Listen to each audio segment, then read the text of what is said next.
Grupo do boro. Ok, grupo do boro. E estamos aqui, ó. Falamos na aula passada sobre o boro, tá, pessoal? Bastante sobre o boro. E começamos falando um pouquinho sobre o alumínio, que é o segundo elemento mais importante, né? O que acontece? O alumínio, ele é produzido eletroliticamente.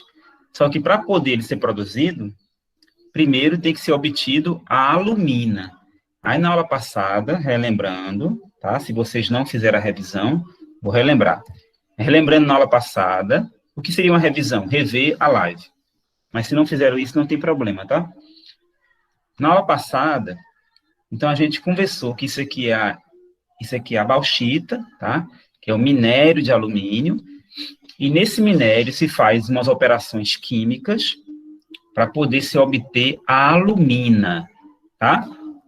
Não se esqueçam, bauxita é um minério que tem um monte de impurezas. Quais são as impurezas? Ó, são várias.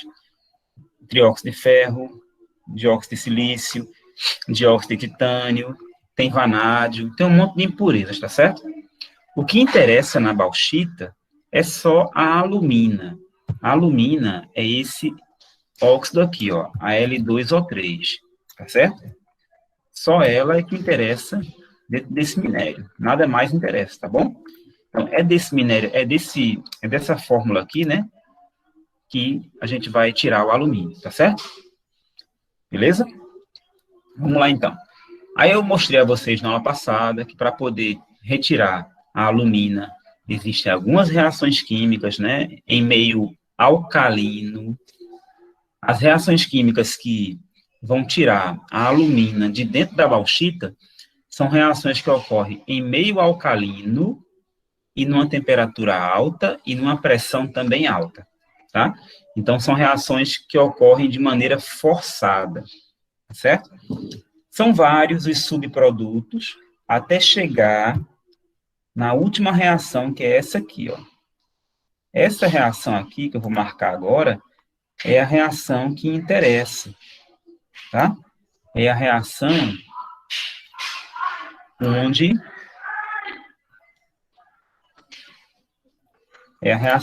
se obtém a alumina, tá?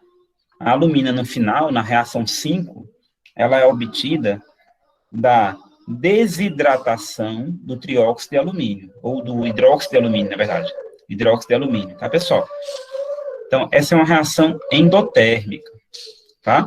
Então, o hidróxido de alumínio, que é obtido aqui na reação 4, ele é desidratado na reação 5. Por que eu digo que ele é desidratado? Porque aqui está saindo água no produto, tá, pessoal? Eu vou mudar aqui umas coisinhas nessas reações, tá? Eu vou mudar tudo isso aqui, tá certo? Beleza? Ó, vou mudar tudo isso aqui, por quê? Porque a IUPAC quer que a gente escreva agora esses estados físicos na mesma fonte que a gente escreve a simbologia dos elementos, tá? Então, a IUPAC pediu agora isso. Quando a IUPAC pede, a gente aceita. A gente não questiona, a gente só aceita, tá certo? Beleza, então se pediu, a gente está fazendo aqui, tá? Então, vou aumentar isso aqui, ó. Estou aumentando aqui a fonte. Aumentando aqui a fonte. Beleza, então, ó, tá vendo essa água que eu estou passando aqui agora, o mouse, aqui, ó? Essa água aqui, ó, como ela está saindo no produto, quando sai água no produto, quer dizer que aconteceu uma reação de desidratação, tá? Beleza? Então, houve uma desidratação e, por isso, a água saiu aqui como produto. Quem foi que desidratou? Quem foi que se desidratou? Quem se desidratou foi o hidróxido de alumínio, tá? Então, o hidróxido de alumínio sofreu um aquecimento, né? Ele sofreu um aquecimento e esse aquecimento fez com que a água saísse no estado gasoso. Obtivemos aqui a alumina. Agora, presta atenção. É dessa alumina que agora vamos obter o alumínio, Qual a sequência? Bauxita, aí várias reações, alumina e agora alumínio. Bauxita, alumina, alumínio, certo? Como é que é obtido o alumínio, então? Esse é o tema da aula de hoje. Esse grupo do boro, a gente discute, então, boro e alumínio, tá? Então, estamos no segundo elemento. Beleza. Esse aqui eu mostrei na aula passada, que é o fluxograma dessas reações, tá? O fluxograma dessas reações, ó, com britagem, com moagem, com a digestão, que é feita com a solução de hidróxido de sódio, depois uma filtragem, depois uma precipitação para obter a alumina, tá? E essa alumina, ela foi obtida depois de queimada, né? Depois que ela foi queimada, essa etapa aqui, ó, é justamente essa etapa aqui, ó, o hidróxido de alumínio sendo calcinado, tá? Para obter a alumina. Obtivemos a alumina, agora a gente vai, a partir da alumina, a gente vai obter o alumínio metálico, tá? Vocês ainda não viram esse assunto, mas eu vou tentar explicar da melhor maneira possível, tá certo? Esse processo, para poder obter o alumínio, primeiro é feita uma adição na alumina de uma substância chamada criolita. Tá, pessoal? Esta substância aqui chamada criolita, vou botar o nome dela para vocês aqui. Criolita, ela é o hexafluoreto de alumínio e sódio. De alumínio e sódio. Hexafluoreto de alumínio e sódio, tá? É chamada de criolita. É o hexafluoreto de alumínio e sódio. Esta substância é um sal, tá? É um sal. E ela é uma substância que a gente chama de fundente. O que é um fundente? Um fundente, ele tem capacidade de diminuir a temperatura de fusão, tá? Quando misturado a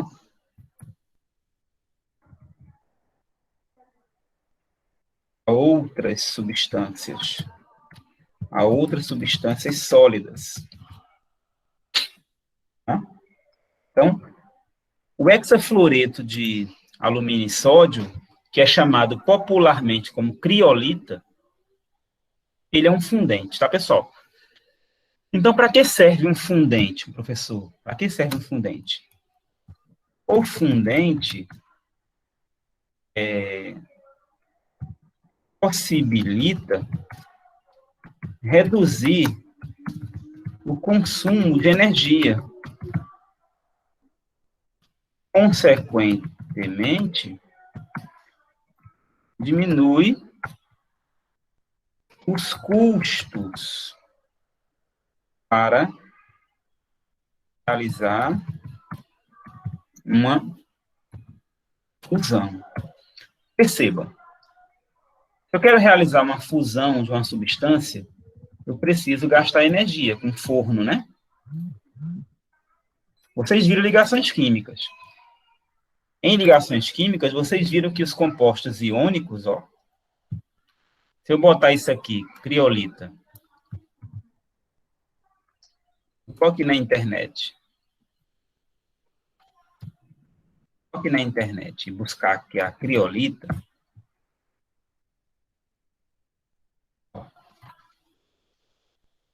Criolita. Olha aqui a criolita.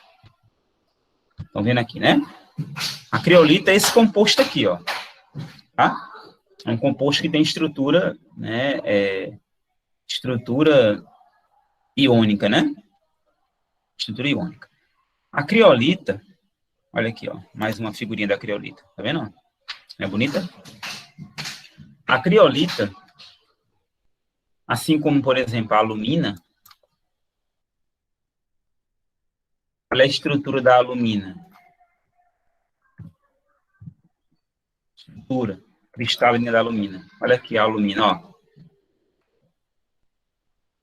Olha aqui a alumina. O que é que a alumina tem? Né? Estrutura, quer dizer, a alumina é essa aqui. O que é que a alumina tem? A alumina tem uma estrutura, né, que vocês já viram em Química 1, em ligações iônicas, né? É um material iônico, né, pessoal? A gente sabe que para fundir essas substâncias vai gastar muita energia. Por quê? Porque a força aqui da ligação é muito forte. A gente chama de energia reticular. A energia desses retículos aqui é muito alta, tá certo? São energias muito altas para poder você separar, né, esses compostos, né? Separar esses átomos, né?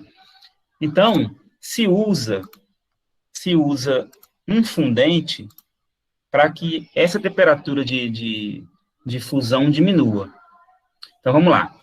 Como é que vai ser obtido o alumínio? Primeiro, isso aqui tem que ser fundido. Ou seja, isso aqui tem que passar para o estado líquido. Caramba, como é que passa a alumina para o estado líquido? Se colocando dentro de uma cuba.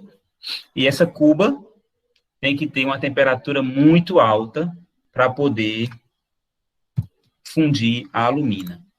Tá? Olha só, pesquisazinha rápida. Olha a pesquisa aqui, ó. Qual seria o ponto de fusão da alumina? Qual seria o ponto de fusão da alumina? Vamos ver aqui. Vamos ver aqui. Qual seria o ponto de fusão da alumina? Tá aqui, ó. Olha o ponto de fusão da alumina, 2072 graus. Beleza, galera? A partir da alumina, que tem, depois eu boto letras maiores, ponto de fusão igual a 2072 graus. Deixa eu aumentar isso aqui agora. Ó, a alumina tem ponto de fusão simplesmente igual a 2072 graus. Isso não é uma temperatura fácil de se alcançar, tá, pessoal? 2072 graus ocorre o processo de obtenção do alumínio metálico. A partir da alumina, que tem esse ponto de fusão, é que a gente vai chegar no alumínio. Ou seja, se a gente não colocar a criolita, a temperatura de fusão é essa aqui. Quando se adiciona a criolita na alumina, a temperatura baixa para 1000 graus.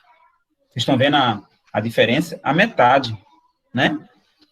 Então, a criolita é um fundente muito eficiente, tá? Professor, Oi.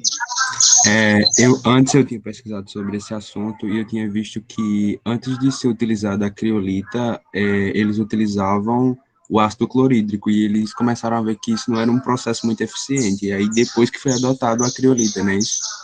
Verdade, verdade. Verdade. O uso de ácido clorídrico foi abolido já faz um tempo.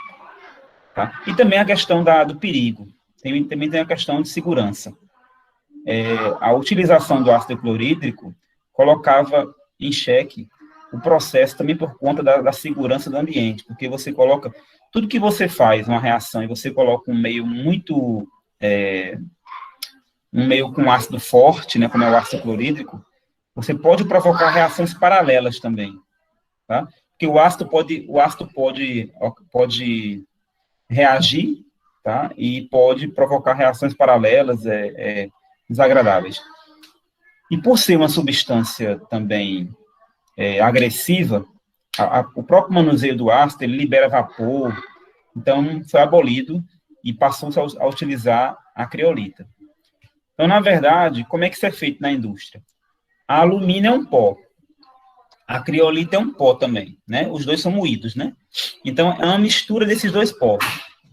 A mistura desses dois pó, como fosse uma farinha, é colocada nessa cuba. E essa cuba, pessoal, o que acontece? Essa cuba, ela para poder chegar na temperatura de 1000 graus, essa cuba tem um banho. Não é um banho, ela tem um termostato. Ou como se fosse pode ser isso aqui, deixa eu tentar mostrar a vocês um termostato. Termostato com aquecedor. Esse aqui não. Esse aqui é para aquário. Não é para aquário que eu quero, não. Um termostato com serpentina. Não é esse aqui, não. Um termostato, não. Termostato com resistência. Termostato com resistência. Pronto. Seria mais ou menos assim. Mais ou menos assim. Isso aqui é um termostato com a resistência elétrica. Aí a cuba fica aqui em cima. A gente coloca a cuba aqui em cima, tá? Dessa resistência elétrica. Liga esse termostato na tomada, certo? Então, a energia elétrica que sai do termostato vai esquentar a cuba, tá? Vai haver uma transformação de energia elétrica para energia térmica, tá? É como um bicho desse aqui, né? Que, não sei se vocês já viram usar, né? Que esse negocinho aqui, ó, que eu tô passando o mouse, é para aquecer água, né? Ele aquece a água bem rapidinho, esse bichinho aqui.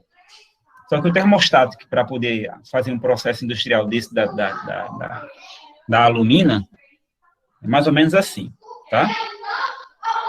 Aí, vamos lá. Vamos lá. Quando se coloca, então, a criolita junto com a alumina, a gente vai ter esse ponto de fusão em 1000 graus, tá? Em 1000 graus. Isso vai fundir essa mistura. Vai ficar líquida, tá? Aí, depois que fica líquida, isso é colocado numa outra cuba, tá, pessoal? Que é uma cuba chamada cuba eletrolítica. Vamos lá. Deixa eu fazer aqui. Eu não sei se minha amiga Yasmin está na aula. Agora eu lembrei de Yasmin. Yasmin não está na aula. Vou mandar aqui o endereço dessa reunião para Yasmin. Copiar aqui. Vou mandar para ela, bichinha. Eu esqueci de Yasmin agora, pessoal. WhatsApp, web. Esqueci de Yasmin, meu Deus do céu. Rapidinho, tá, pessoal? Esqueci da minha amiga Yasmin. Yasmin. Aqui, Yasmin. Beleza. João Lucas. Aqui, João. Tá, pessoal, desculpa aí que eu não tinha colocado o endereço para a monitora de vocês, tá? Que é Yasmin. Muito bem. O que acontece, então? Vamos lá. Aí agora eu peço a vocês um pouquinho de paciência, tá? Um pouquinho de paciência, vai dar certo, viu? O que é que vai acontecer, pessoal? Isso aqui é uma cuba eletrolítica, tá? Uma cuba eletrolítica. É um instrumento que vai fazer uma reação baseado na força eletrostática, mas forçada através de uma corrente elétrica, tá? Não é uma reação espontânea, não, tá bom? É uma reação onde vai haver uma corrente elétrica que vai forçar que essa reação aconteça. Esse processo, ele foi desenvolvido por dois pesquisadores, tá? Um chamado Hall e outro chamado Heroult, tá bom? Então, esse processo ficou muito conhecido como processo Hall-Heroult, tá? Em 1886, Então, nós temos um americano e um francês, tá, pessoal?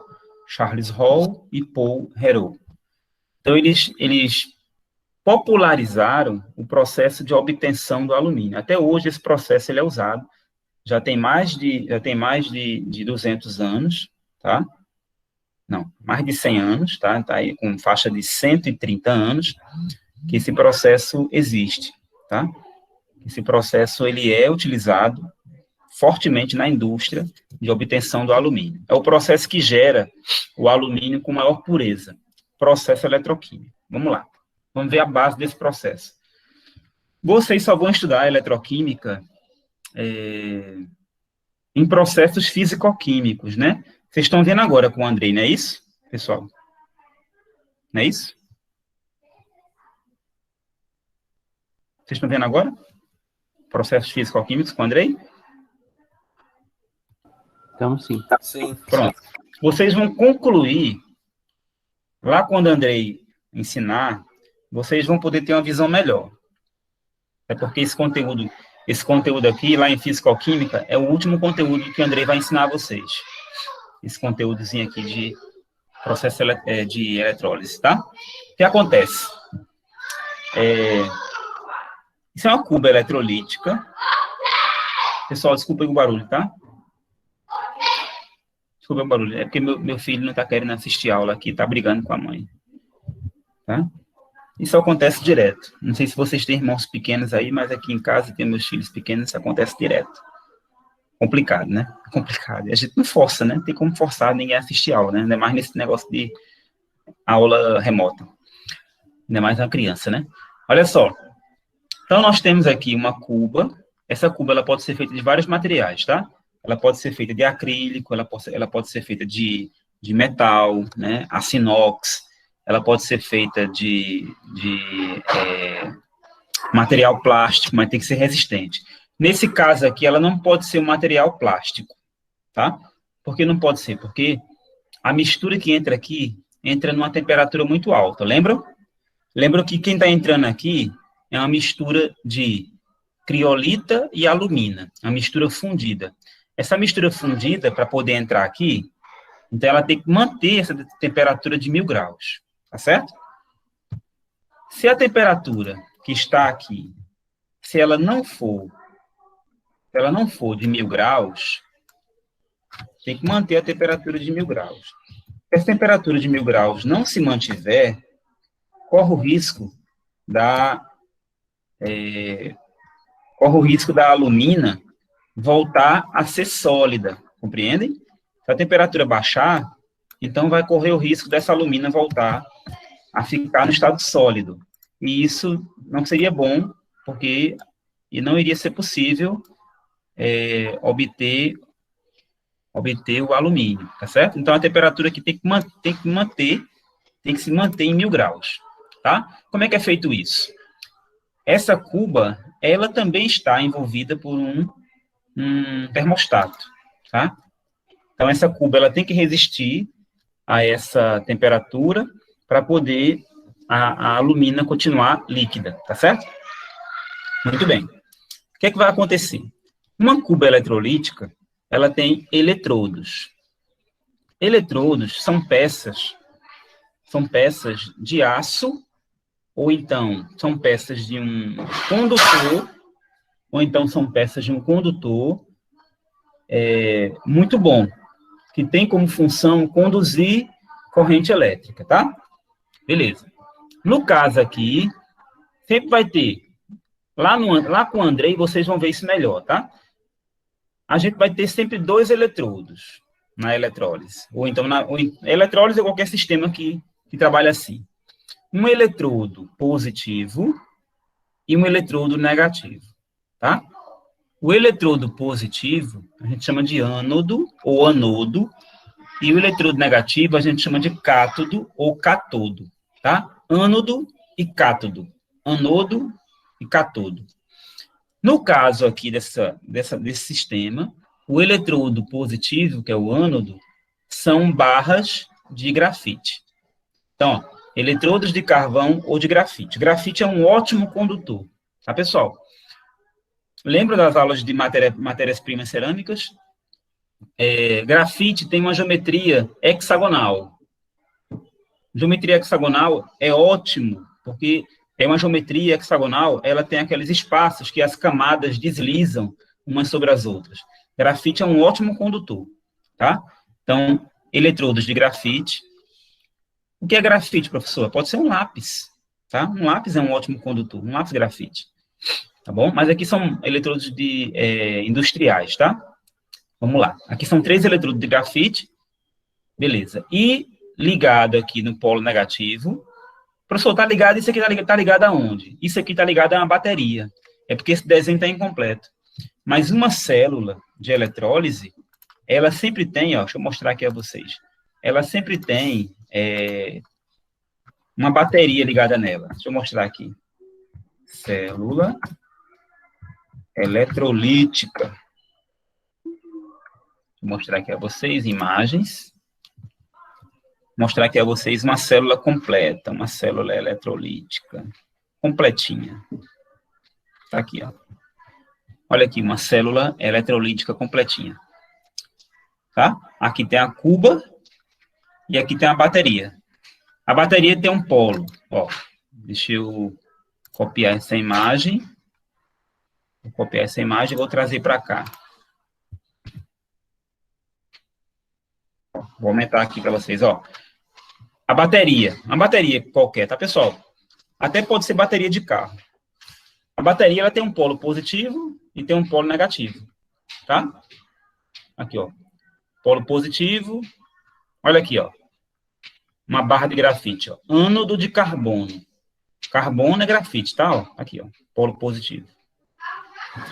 E aqui, ó, o polo negativo da bateria tá ligado também num cátodo de carbono. Nesse caso aqui dessa figura, tanto o ânodo, que é o positivo, como o cátodo, estão ligados em barra de carbono, tá? No nosso caso aqui, não. No nosso caso aqui, o ânodo, ele é barra de grafite e o cátodo é de aço. O que é o cátodo, Marcelo? O cátodo é toda essa parte aqui, ó, que eu estou passando mal, essa parte aqui amarronzada, ó. Essa casca, ela é todinha de aço, tá? É porque foi dado aqui um corte, né, para vocês verem, mas toda essa tela aqui ao redor, isso é tudo de aço e tá ligado no polo negativo da bateria, tá certo? Então, isso é uma cuba eletrolítica. Vamos lá. O que acontece? Quando a alumina entra aqui dentro fundida, o que é que vai acontecer?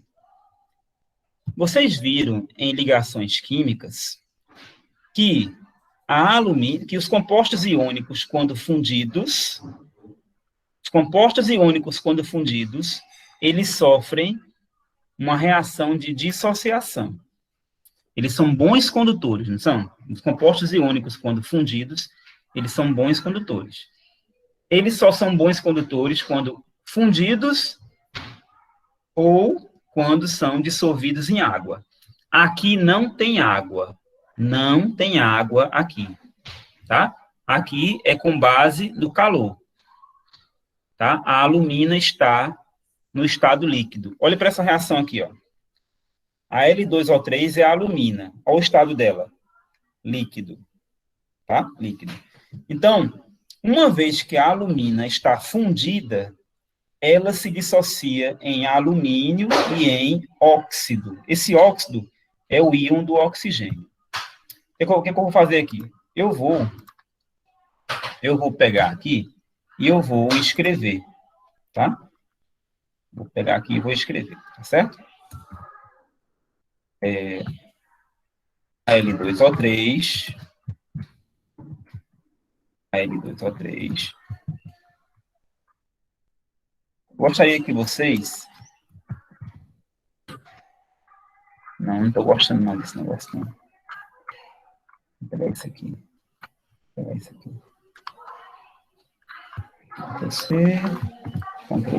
Isso aqui, ó. Gostaria que vocês perguntassem, a partir de agora, tudo que não entenderem, tá? Ó, presta atenção. Isso aqui está líquido. Certo? Está líquido dentro dessa cuba. Beleza? Professor, e a criolita? Também. Então, isso aqui está líquido dentro daquela cuba. Tá certo? Estado líquido. Está líquido. Ok, presta atenção, tá? Quando isso é líquido, isso aqui é um composto iônico, metal e ametal. Quando isso fica líquido, a gente vai liberar os íons. Quais são os íons? Os íons são alumínio. Esse aqui eu não vou explicar muito, porque vocês já sabem de ligações químicas, beleza? Por isso que é importante ter visto ligações químicas. Então, ó, alumínio. Professor, qual é a carga do alumínio? Alumínio é mais 3. Mais 3 ou 3 mais, tá? Então, ó, alumínio mais 3, vai ser liberado alumínio mais 3. E vai ser liberado o oxigênio menos 2. Tudo isso líquido. Tudo isso líquido. Por que é líquido? Porque a temperatura continua alta. A temperatura continua 1000 graus. Tá? Então, a primeira coisa que a gente tem que perceber é que existe essa reação de dissociação. Tá? Esse bichinho aqui não ficou bom? Eu vou inserir um símbolo. Vou inserir a seta aqui, porque isso não ficou bom, não.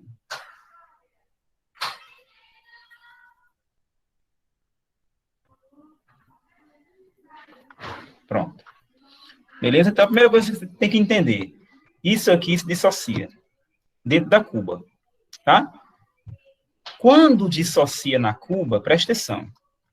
Vamos voltar para cá. O que é que vai acontecer? Olhem para a cuba. Olhem para essa cuba. Alumínio mais 3. Agora eu vou fazer assim, ó. Eu vou trazer para cá. Vamos com muita calma aqui. Alumínio mais 3. Eu tenho alumínio mais 3 e tenho oxigênio menos 2, que no caso não é oxigênio, é que o nome dessa partícula a gente chama de óxido, tá, pessoal? Quando o oxigênio está nessa forma aqui, a gente chama de óxido. É um ânion, né? Óxido. Presta atenção, ó. Nós temos alumínio mais 3 e temos o óxido aqui dentro, ó. Então, eu tenho alumínio mais 3 e eu tenho o óxido aqui dentro, certo? Tudo isso está aqui, líquido. Beleza? Alumínio e óxido. O que é que vai acontecer? Esse polo aqui, ele não é negativo? Toda essa carcaça aqui, ó, que eu estou passando o mouse, ela é toda negativa. Como ela é toda negativa, ela vai atrair o alumínio, que é positivo. Então, o alumínio é atraído para perto dessa carcaça positiva. E o oxigênio, desculpa, essa carcaça negativa. E o oxigênio, que está aqui na forma de ânion, óxido menos 2, é atraído para as barrinhas de grafite, que são o quê? Positivas. Ó, para tentar ficar mais didático possível, porque vocês não viram esse assunto ainda, tá? Existe uma descontinuidade entre os conteúdos de processos inorgânicos dentro do nosso curso técnico que a gente não conseguiu ainda resolver, tá, pessoal? Como dar esse conteúdo sem vocês verem eletroquímica. Presta atenção, ó, tá vendo isso aqui positivo? Isso positivo aqui, eu vou colocar negativo aqui com a mesma cor, para ver se tu consegue perceber. E você vai conseguir, logicamente, perceber, tá vendo? Positivo com pouco negativo, beleza? Aí agora, vou diminuir isso aqui.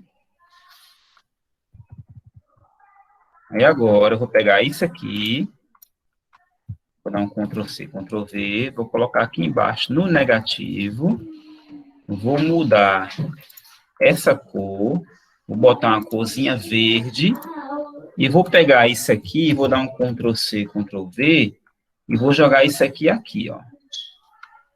Beleza? Percebem? Positivo. Alumínio é positivo. Onde é que vem esse alumínio, Marcelo? Vem da alumina, tá? Esse alumínio é atraído para o polo negativo, porque ele é positivo, tá? Positivo é atraído pelo negativo. Fica bem juntinho aqui dessa carcaça, tá? Beleza. Óxido, que é o ânion, é negativo, vai ser atraído para as barrinhas, porque as barrinhas são positivas. O que acontece? Agora presta atenção. Se o alumínio é atraído para o polo negativo, o que é um polo negativo? É um eletrodo aqui, né?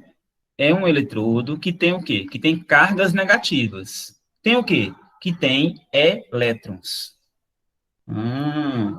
Então, o alumínio, olha só, vamos fazer agora aqui a reação. O alumínio, presta atenção, tá, pessoal? O alumínio, quando chega perto do cátodo, quem é o cátodo? É o polo negativo. O polo negativo tem o quê, Marcelo? Elétrons, porque ele é negativo. Quando o alumínio chega perto do cátodo, o cátodo tem elétron. Tem isso aqui, tem elétron, tá? Então, vou botar isso aqui, vamos botar isso aqui, tem elétron. O que acontece? Esse cátodo, que tem elétrons, vai dar elétrons para o alumínio, até conseguir zerar essa carga, tá? Até conseguir zerar essa carga aqui, o alumínio vai ganhar esses elétrons. Até conseguir zerar essa carga. Tá bom? Beleza? Marcelo, e qual seria essa quantidade para conseguir zerar essa carga? Vocês estão vendo aqui mais 3? Para poder essa carga ser zerada, o cátodo vai dar 3 elétrons. O cátodo vai dar 3 elétrons. Tá? Vamos botar assim. Quando isso acontecer, aí, ó, quimicamente, quando eu tenho carga mais 3 e eu ganho 3 elétrons, mais 3 menos 3 dá 0. Isso aqui vai para 0, pessoal. Essa carga aqui vai para 0. Então, isso faz com que o alumínio fique na sua forma metálica, tá? Isso aqui agora passa a ser um metal. Forma metálica, tá? O alumínio agora está na sua forma metálica. Professor, entendi. Só que é um metal líquido ainda, tá bom? Como é um metal líquido, né, aqui vai ter uma aberturazinha para escorrer esse alumínio. Tá vendo aqui uma saídazinha? Como ele é um metal, os metais têm uma densidade considerável, não é? Aumenta a densidade. Na hora que ele vira metal, aumenta a sua densidade. Por quê? Porque os átomos ficam mais perto, diminui o volume, aumenta a densidade e o alumínio escorre por aqui. Professor, por que esse alumínio fica no estado líquido? Quando forma um metal, ele não é sólido? Sim, pessoal. Seria sólido se a temperatura não fosse 1000 graus. Vamos lembrar que o tempo todo, nesse processo aqui, a temperatura está 1000 graus. Tá? Então, mesmo na hora que o alumínio é formado, o alumínio metálico, ele não solidifica. Ele permanece líquido e ele vai escorrer por aqui. Um líquido cinza. Tá? Se vocês forem na internet, a internet é muito bom, se vocês procurarem por alumínio metálico fundido, vai aparecer, tá? Vamos botar aqui em vídeos, tá? Em vídeos. Talvez apareça um vídeo aqui de uma indústria, ó, fundindo uma peça de alumínio, fundição de alumínio, tá? Aqui já não aparece, mas, ó, essa figurinha que eu estou usando no slide está aqui, né? Se você procurar, você vai ver alumínio fundido, tá? É só procurar que vocês encontram, tá bom? Vamos lá, que eu não posso perder aqui o raciocínio. Beleza, galera? Beleza. Vamos lá. Caso tenha dúvida, atrapalhe aqui, por favor. O que acontece? O alumínio saiu aqui. Eu já obtive alumínio. Mas as reações aqui dentro não param. O oxigênio, ele vai ser atraído para cá. O oxigênio ele é atraído para cá, para esse eletrodo, para o eletrodo negativo. Então, vamos agora ver o que acontece com o oxigênio. Ó, quando o oxigênio chega no eletrodo negativo, desculpa, no eletrodo positivo, desculpa, pessoal, no eletrodo positivo, quando o oxigênio chega no eletrodo positivo, presta atenção. Esse eletrodo aqui, essas barrinhas amarelas, elas são todas positivas. Ou seja, elas não têm elétrons. Elas não têm elétrons. Se elas não têm elétrons, na hora que o oxigênio chega lá, com esses 2 elétrons em excesso, essas barrinhas vão puxar esses elétrons do oxigênio. Tá? As barrinhas são positivas.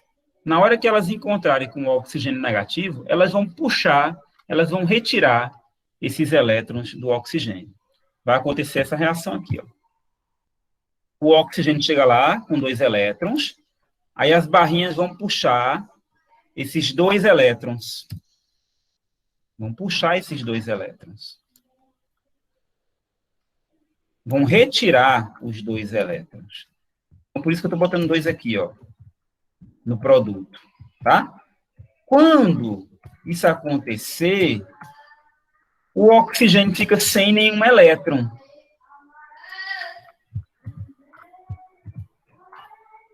Ficaria assim, ó.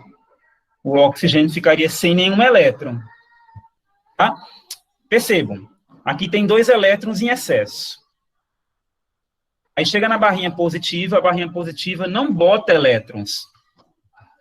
A barrinha positiva não insere elétrons.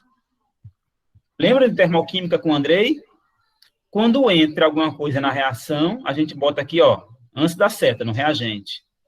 Então, a barrinha negativa lá, bota elétron no alumínio. Mas a barra positiva tira elétron. Se tira, então, vai sair do produto, tá? Tudo que é retirado, ó, tudo que sai é aqui no produto. O que entra, reagente. O que sai, produto. Quando isso acontece, quando esse ânion perde 2 elétrons, o átomo de oxigênio se transforma nisso aqui. Só que isso aqui, quimicamente, não existe, tá, pessoal? Átomos de elementos químicos não metálicos, eles não permanecem assim, como o alumínio, né? O alumínio permanece, porque ele é metal. Os átomos que não são metálicos, eles não permanecem assim.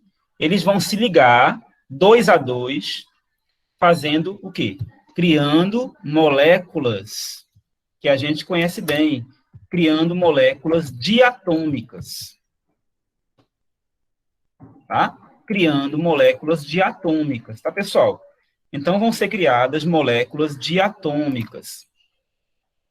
E, no caso aqui, a gente sabe que é o gás oxigênio. Tá? Então, o que é que a gente tem que fazer nessa reação? Balancear. Aí, vamos balancear? Vamos balancear. Vamos lá. O oxigênio, né? Só explicando de novo. Ó. Esse ânion chega no polo positivo, porque ele é negativo, né? Então, chega no polo positivo. E o polo positivo arranca esses 2 elétrons, transformando isso aqui num átomo neutro. Só que esses átomos nêutrons se ligam aos pares para formar o quê? Para formar a molécula. Então, como aqui são 2 oxigênios, você vai chegar aqui e vai multiplicar isso aqui por 2, ó, para balancear. O que eu fiz? Como aqui são 2, eu botei 2 aqui. Beleza? Aí vocês estão vendo que aqui 2 vezes menos 2 dá menos 4, né? Ó, esse 2 agora, que é um coeficiente, multiplica isso aqui. Dá menos 4. Se eu tenho menos 4 desse lado, aqui eu só tenho menos 2, que são 2 elétrons. Se eu tenho menos 4 desse lado, eu tenho que ter menos 4 desse lado. Então, eu vou tirar esse 2 e vou botar 4. Beleza? Vocês estão vendo que aqui tem 4 agora? Agora está balanceado, ó. Menos 4 desse lado do reagente, menos 4 do lado do produto. Tá? Ah, professor. Beleza. Agora, a gente faz igual a lei de Hess, que vocês viram em termoquímica com o Andrei. Né? A gente vai somar as duas reações. Por quê, professor, que a gente tem que somar? Porque uma reação aconteceu no ânodo e a outra aconteceu no cátodo, tá?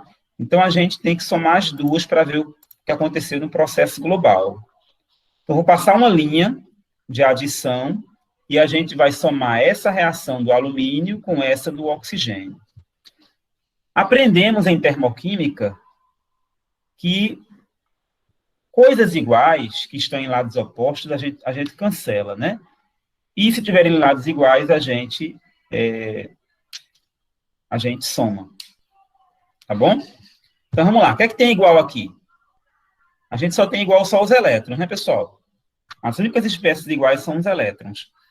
Aqui os elétrons estão no reagente e aqui estão no produto. Tá? Olha, existe uma coisa muito legal nesse sistema aqui. Isso é um sistema fechado. Como isso aqui é um sistema fechado, a gente vai dizer que ele não troca nada, nem troca matéria, nem troca calor, tá bom? Termodinâmica lá, termoquímica. Nem troca matéria, nem troca calor, tá? Se não troca matéria, nem troca calor, elétron é matéria. Então, se eu tenho 3 elétrons em uma e 4 elétrons na outra, está errado. Se não troca, então eu tenho que ter as mesmas quantidades de elétrons, tá certo? O que é que vamos fazer aqui, então? O que vocês aprenderam em termoquímica? Aprenderam que a gente tem que multiplicar por alguma coisa aqui para tornar isso igual. Tá? Aqui, no caso, são os elétrons. Então, aqui, essa primeira reação, eu vou multiplicar. Quando eu tenho 3 e 4, como é que eu faço para deixar 3 e 4 com quantidades iguais? Responda aí, por favor, no áudio.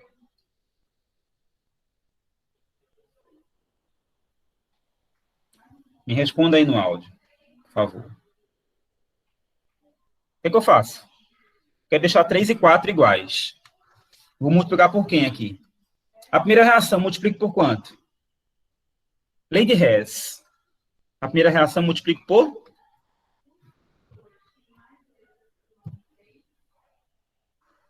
Cadê meu povo? Cadê o chat? A primeira reação, multiplico por quanto, galerinha?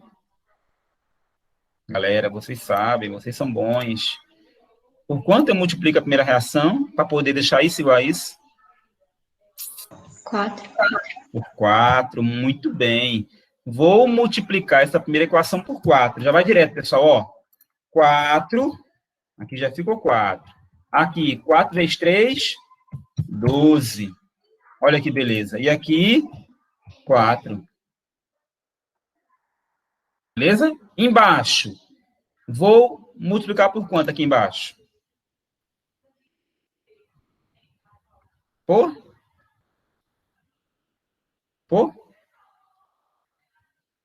Por 3, né, galera? Para poder ficar igual a 12.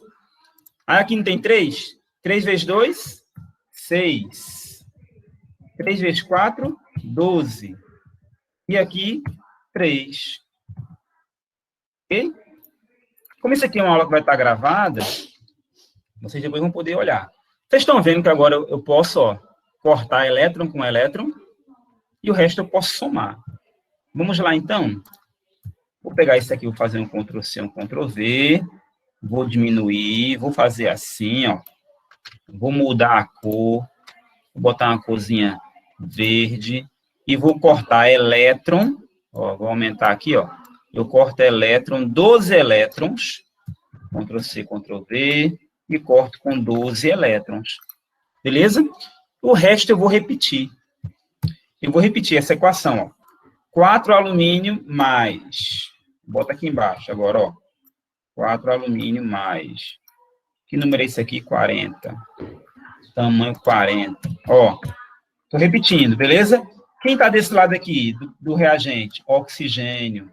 Ó, ótimo. Bota aqui, ó. Oxigênio, beleza? Peguei isso aqui e somei com esse lado. Eu somei, ó, esse com esse, reagente com reagente. Quem está agora do outro lado? Alumínio e oxigênio. Então, isso dá alumínio,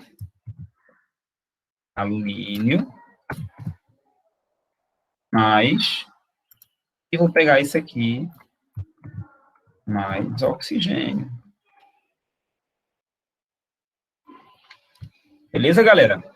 Isso aqui que nós temos, pessoal, isso aqui que nós temos é a nossa reação global. Presta atenção. É tudo interligado. As ciências são interligadas. As áreas da química são interligadas. Isso aqui é a nossa equação global desse processo, tá? Então, o alumínio entra nesse formato, mais 3, e vira alumínio líquido. O oxigênio entra nesse formato, menos 2, e vira oxigênio líquido. Tá? Acabou, professor? Quase. Quase acabou. Existe uma reaçãozinha que vai acontecer ainda. Existe uma reaçãozinha que vai acontecer nesse processo, galera, que a gente vai chamar de uma reação paralela.